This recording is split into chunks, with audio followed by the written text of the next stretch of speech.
Halo teman-teman, selamat datang ya di pengembangan paragraf. Nah, di sini nih, aku pengen jelasin ke kalian tentang bagaimana sih caranya kita mau mengembangkan sebuah paragraf itu sendiri. Gitu, teman-teman. Yuk, kita mulai langsung aja. Nah, di sini nih, aku mau kasih tahu ke kalian tentang gimana sih caranya kamu mengembangkan paragraf itu. Aku akan ajarkan kalian step by stepnya ya, teman-teman. Yang pertama adalah cara pertentangan. Di sini aja kalian udah bisa tahu ya, kalau pertentangan itu pasti perbedaan atau lawannya gitu teman-teman. Nah, ini maksudnya seperti apa sih? Ini lebih kepada munculnya sebuah ungkapan-ungkapan nih yang berbeda dengan gitu. Maksudnya ada kata-kata berbeda dengan, atau juga nih dia tuh bertentangan nih teman-teman dengan yang lainnya gitu. Atau juga biasanya ada kata-kata kayak sedangkan saya melakukan hal yang tidak kamu inginkan, kayak gitu misalnya.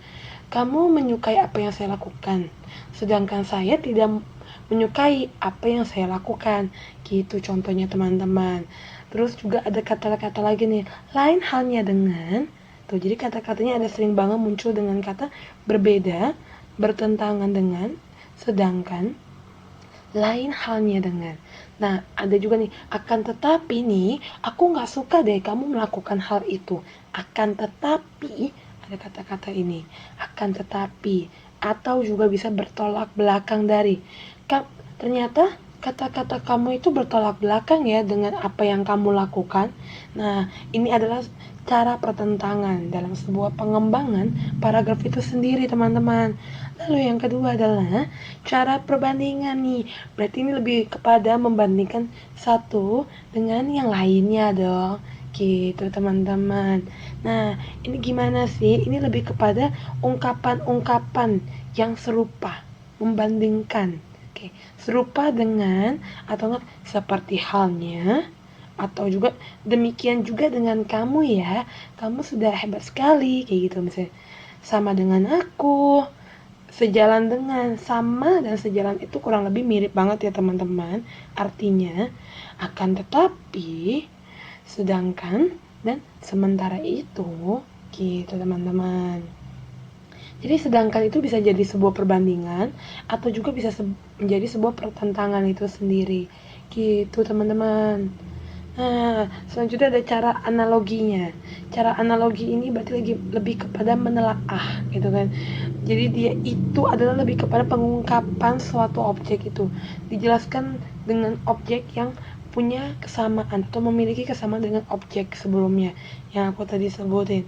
Gitu teman-teman. Jadi misalkan itu ada dengan batuan kiasan atau enggak juga kata-katanya itu kayak ibarat kata, ibaratnya nih misalnya katak dalam tempurung atau apa gitu kan, atau bisa jadi menggunakan kata-kata ibaratnya atau seperti atau juga bagaikan tuh teman-teman.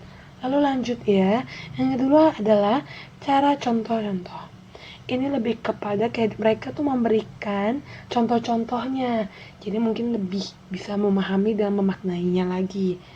Contohnya adalah kata-katanya seperti misalnya nih, misalnya gitu kan, misalnya nih ayah mencuci baju gitu. Kalau kalimat pasifnya adalah baju dicuci ayah gitu misalkan. Nah, atau enggak ini contohnya dan lain-lain teman-teman. Nah, ungkapan-ungkapan inilah yang sebenarnya mengembangkan dalam sebuah pengembangan sebuah paragraf itu sendiri dengan cara-cara contoh gitu teman-teman. Terus juga ada nih cara sebab akibat, jadi berhubungan dengan sebabnya apa menghasilkan atau mengakibatkan seperti apa sih gitu. Nah, menerangkan suatu kejadian dari ada segi penyebabnya itu seperti apa dan bagaimana nih akibat yang akan ditimbulkan oleh penyebab itu sendiri gitu. Kata-kata yang digunakan itu apa? Ada padahal, akibatnya, oleh karena itu, dan juga karena gitu teman-teman. Jadi ini benar-benar hubungan antara sebabnya dengan juga hasil dari sebuah sebab itunya, apa itu akibatnya itu gitu teman-teman. Lalu juga ada nih cara definisi.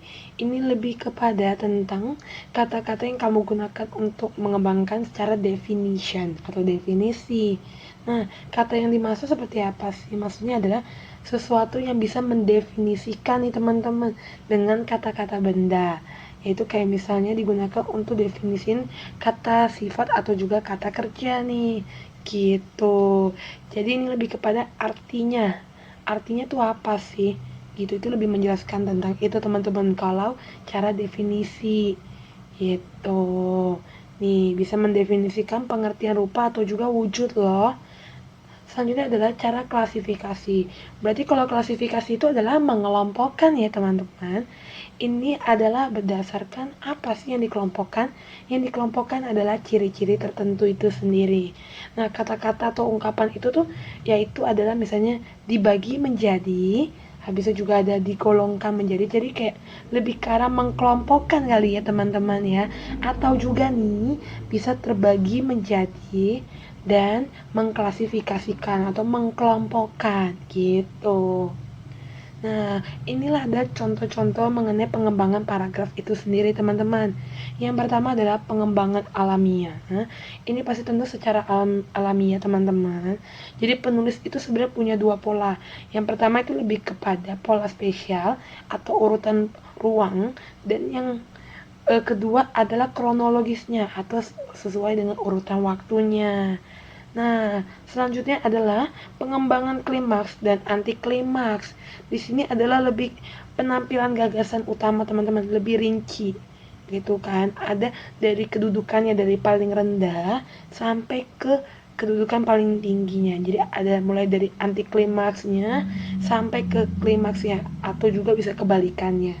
Gitu teman-teman. Nah, ini pengembangan umum khusus dan khusus umum, teman-teman. Ini lebih kepada kalau umum khusus dikembangkan dengan meletakkan pikiran utamanya. Kalau misalnya khusus umum jadi dibalik.